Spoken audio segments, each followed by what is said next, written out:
Let's talk about getting back to basics and what I'm learning from it.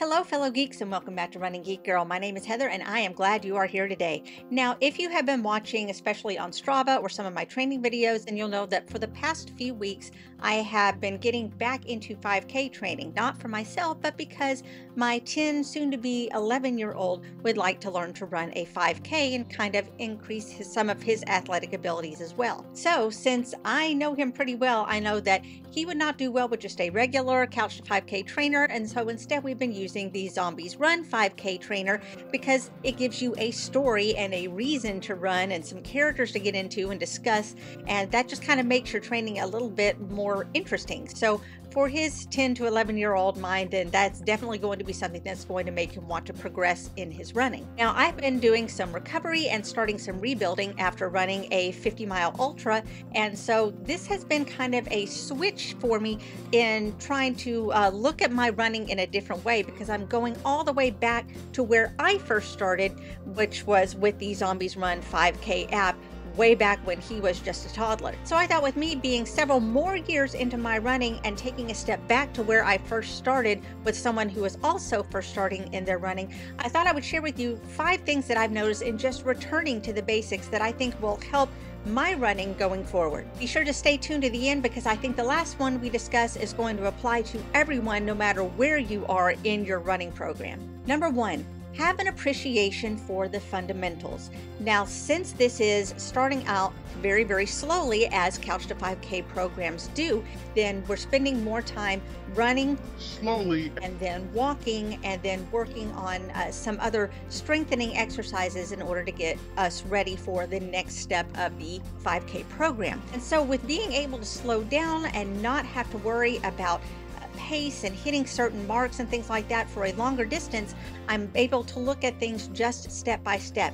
And I'm spending more time focusing on things like my foot placement, how different parts of my body are aligned when I run. What does my breathing feel like and sound like? What does it feel like to truly slow down to a zone 2 pace? And so a lot of the things that I've noticed, I'm trying to pass on to my son as I am thinking about them, in the hopes that maybe they'll help him as well. Once you start running the faster or the longer distances, a lot of times we lose sight of some of those really simple little tweaks that kind of make a runner. And so I've been able to think a little bit more about that, and hopefully be able to make those tweaks and think about that as I am getting back into my longer distances while I'm training. That leads us into the second thing that I've noticed, which is that your easy runs really do need to be easy. And I have been able to take a step back, because since I am recovering from a longer run and I'm trying to give my body the best chance that it has in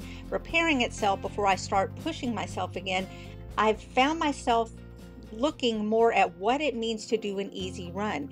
And all during my training sessions, I have been trying to push the pace a little bit on my easy runs in order to cover more distance, because I was looking at longer distances. And I've forgotten that your easy runs really should be easy. And I've been focusing a lot on keeping things loose, on making the pace very conversational, and making sure that my son keeps his pace conversational as well, because kids tend to want to just jump into running and take off, and trying to teach him how to slow down, and as I keep reminding him, just flow like water or like a nice easy wave, just telling him to be able to focus on keeping things easy, because the hard part will come later. And being able to slow down and to truly feel that in my body has made a huge change. Number 3, I have found that perseverance is really key, and it takes a whole lot of different forms. Sometimes it's perseverance through your body. You're just trying to push your body forward until the end. Sometimes it's your mind, teaching your mind that it is okay to keep going, and trying to find that point in your mind of when you need to slow down or when you can pick things up. Just finding all the little ways that you teach yourself to keep going, to keep getting faster, or to keep going farther. Trying to find all the different techniques that you can use, and trying to find ways that will help my son find that perseverance inside himself as well. Number 4, There are so many victories that can be found in just one run. Like, first of all, just getting out the door. The victory of saying, I'm going to go for a run today, and then actually doing it. The victory of running when you need to run, walking when you need to walk. The victory of doing things when you need to do them in order to make yourself progress. And the victory of even just finishing a workout and that feeling of accomplishment and knowing that you have done something great for yourself that's on a step to something even bigger. So there are so many small victories to be found just in one workout. And that leads us to the last thing, and that is to find the joy. You're always going to have times when the workout is tough. Not every workout is going to go according to plan. Not every workout is going to be perfect, but there is still something to celebrate, something to enjoy in that run. Yesterday, we had one of our longest and toughest runs that we have had so far just in the first 3 weeks of training.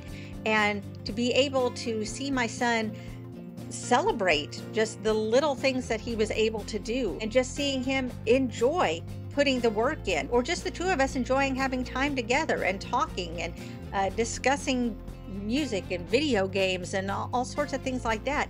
There are so many little things that you can enjoy about a run. If it's not the run itself, then maybe it's just everything around you. Maybe it's the company that you're keeping, but find something to enjoy about that run, and that can keep you going through the rest of that workout and get you motivated for your next one. So there you go. Those are 5 different things that I have learned about going back to the basics while helping my son train for his first 5K. So did any of these resonate with you? What are some things that you think you can learn if you were to step back and go to the basics? Or if you are a beginner runner, what are some of the things that you will find helping you as you are training? Why don't you let me know down in the comments below? Don't forget to subscribe to this channel. It doesn't cost you a thing. Just click that button down below and it keeps you up to date on all the running adventures I'm having all the time. You can also follow me on social media. All the links are down in the description. You can find me across all platforms under the name Running Geek Girl. Thanks so much for joining me today. I'm so glad you could be here. Remember to laugh hard, run fast, and be kind. I will see you later.